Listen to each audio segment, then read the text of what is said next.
శుభం కురుత్వం కళ్యాణం ఆరోగ్యం ధన సంపదః. స్త్రీ అనే ఆమె ఏ క్యారెక్టర్లో ఉన్నా, అంటే అమ్మ క్యారెక్టర్లో ఉన్నా, భార్య క్యారెక్టర్లో ఉన్నా, అక్క క్యారెక్టర్లో ఉన్నా, చెల్లెల క్యారెక్టర్లో ఉన్నా, ఏ క్యారెక్టర్లో ఉన్నా ఆమె అత్యధిక importance.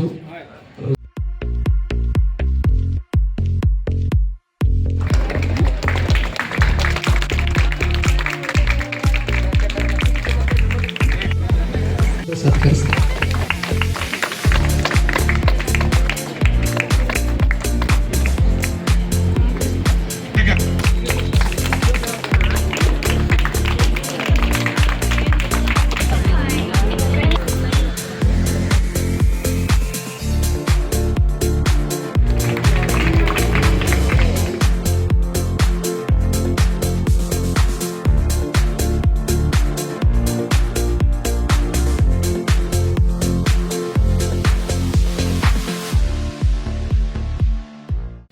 Health centre doctor madam గారికి, మా రెసిడెన్షియల్ స్కూల్ మేడం గారికి, మా సీఏలకు, ఇక్కడ వచ్చిన ముఖ్యంగా మా పోలీస్ మహిళా సిబ్బందికి, స్టూడెంట్స్కు, పత్రికా సోదరులకు అందరికీ డిపార్ట్మెంట్ తరఫున నమస్కారం తెలియజేస్తాను.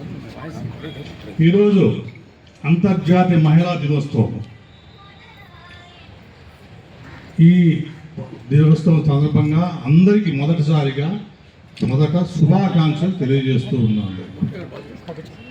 దీని యొక్క ముఖ్య ఉద్దేశం ఏమిటంటే, పాతకాలం చాలా పురాణాల నుంచి చూస్తున్న పురాణాలు కానీ, వేదాలు కానీ, ఉపనిషత్తులు కానీ, ఇతిహాసాలు కానీ అన్నీ కూడా స్త్రీ గురించి, స్త్రీమూర్తి గురించి, స్త్రీ శక్తి గురించి, స్త్రీ చేసే త్యాగాల గురించి, కుటుంబం కోసం చేసే సేవల గురించి, భర్త భార్యల పిల్లలు అందరూ కుటుంబం కోసం చేసిన సేవల గురించి కూడా మనందరికీ తెలుసు. అన్నీ చెప్పుకుంటూ ఉంటాం, వింటూ ఉంటాం, అన్నీ జరుగుతూ కానీ ఇంత జరుగుతున్న వ్యవహారంలో కూడా ఈ పరిణామ క్రమంలో స్త్రీ ఇంకా కొంత అభివృద్ధి చెందాల్సిన అవసరం ఉంది. దానికి ముఖ్య కారణం ఏమంటే, ప్రతి ఒక్కరు కూడా విద్య చదువుకోవాలి. చదువుకోకపోతే అభివృద్ధి లేదు. మహిళలు చదువుకున్న రోజునే ఈ సమాజంలో స్త్రీ ఉన్నత స్థాయికి ఎదుగుతుంది, కుటుంబాన్ని పోషిస్తుంది, సమాజంలో అభివృద్ధికి పాటుపడుతుంది, దేశానికి పాటుపడడానికి అవకాశం ఉంది.